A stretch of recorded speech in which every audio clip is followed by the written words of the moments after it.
created on IFT, and all of you should definitely go and play with it and create more of your own, depending on all of the services that are on IFT. And so, what we also thought we should do is just to make it, attractive to all of you. We have created a code called launch. You can just go and order it and play with it and set it up and let us know what you think, and you're going to get 25% off if you just, and this is for the launch audience. So that's very generous. Thank you, everybody. Check it out. Now, so these if-then-else statements, they are pretty basic right now. This is the 1.0 that you're launching today of it, and people might be able to trigger alerts when they are coming or going and all that kind of stuff. That's great. Are you going to be able to communicate between cars at some point? And absolutely. And so, the next step for us in that direction is what we announced 2 or 3 weeks ago was every automatic device is now an iBeacon, right? And so an iBeacon. It's an iBeacon. Right. So that's a technology that Apple announced. And so connectivity is not just about connecting your car to the cloud. It's also how do you make it talk to the other devices in the real world, right? And so what can that enable? Things like you just drive into a parking lot and the gate opens, you park and you walk away, and the gate knows that your car is you and it has an identity, and once you go near, it's able to charge you. And same with fuel payments. Or there are all sorts of applications where your car having an identity and making it proximity-based will allow you to improve the experience in all kinds of different ways. So you don't need the security guard there. It just opens when I'm there, and if not, you get a ticket to pay. And so is there another slide? Or finally you were talking about how cars could possibly talk to each other, right? And so that's an interesting development that's happening over the last decade, actually. But right now, this is something that is becoming more and more important. The federal government recently came out and said they're going to mandate that all the cars have to talk to each other starting in a few years, and that will make a lot of things that are a problem today, safety, for example. And it's kind of the analysis is that once cars start talking to each other, about accidents are going to go down by about 80% or something like that, right? And so this is something that's happening now. And what is that technology called? Because I know that exists in planes. Yeah. Planes have beacons that tell them if another plane's in the area, and every plane has to have that. Yep. So what is this technology called that's coming? Because obviously it's not based on this port, it's based on them talking to each other. It is. So it's called V2V, vehicle-to-vehicle communication, and it's based on a technology called dedicated short-range communications. Dedicated short-range communications. Yeah, it's called DSRC, and so it is a Wi-Fi-based standard. Right? Wi-Fi. So it's at the same frequencies, and it's similar to that. And so it has a range of about 1,000 feet. And so anybody who is in a range of about 1,000 feet from you, it could either be another car or it could be roadside nodes which you're also talking to. And so that's what makes the entire system more intelligent, right? And you know where other cars are. If it's a blind intersection and two cars are coming close to each other, they warn each other and maybe even slow down. And so that's what brings about the safety benefits.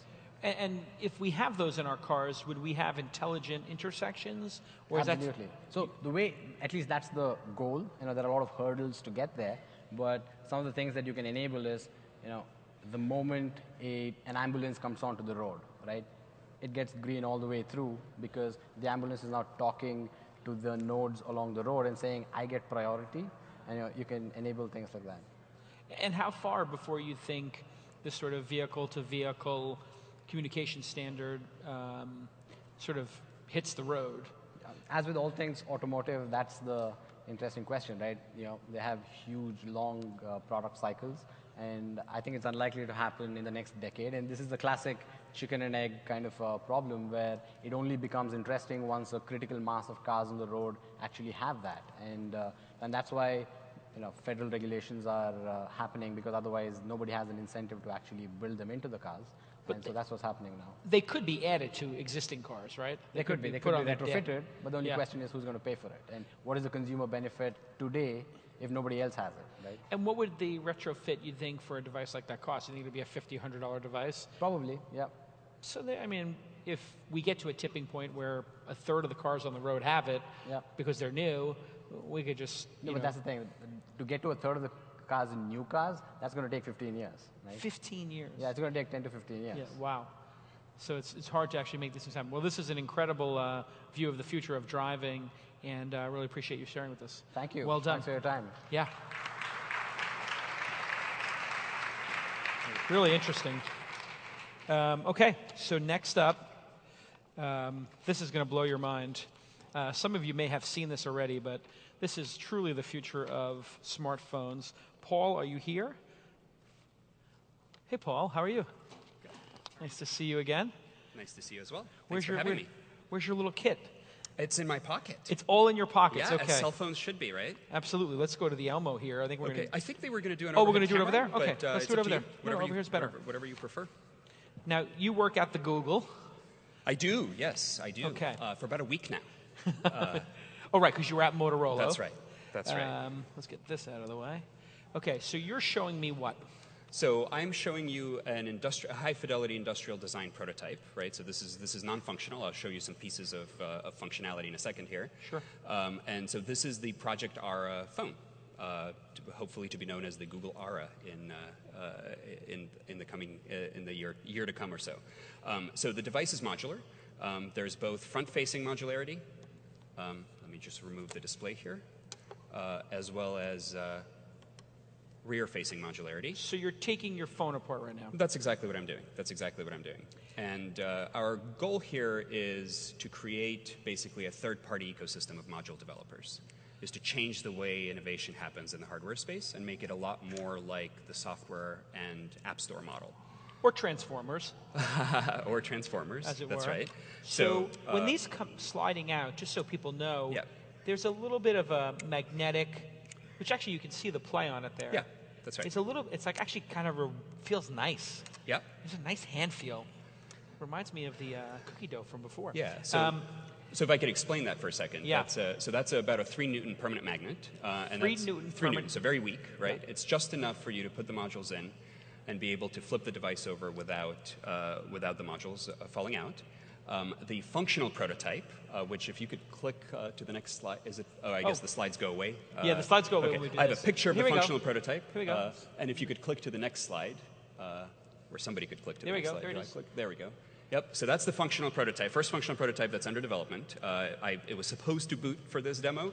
Oh, really? It doesn't quite boot, so I brought a module from the functional prototype, so I can show you sort of a functional module. I'll get to those in a second. So this is a real Ara module. It's a Wi-Fi module. Okay, so we're back to the camera. Yeah, Got it. So we're back to the camera here. And let me remove the enclosure. The enclosures are user serviceable. User serviceable Meaning that a user can remove the enclosure. Got it. And swap it out for a different one. Because not only are we after functional customization here, but we're after aesthetic customization as well. So Prada could make, or whatever, Hermes could make their own cases. So you could absolutely do that. Or 3D printed? These are 3D printed. These are 3D printed. This is a 3D printed one. Okay. Here are some other examples of 3D printed ones. We have a big relationship with 3D Systems on this. It's our partner on this program. And 3D Systems is actually developing the first production volume consumer grade 3D printer. And we're also experimenting with printing functional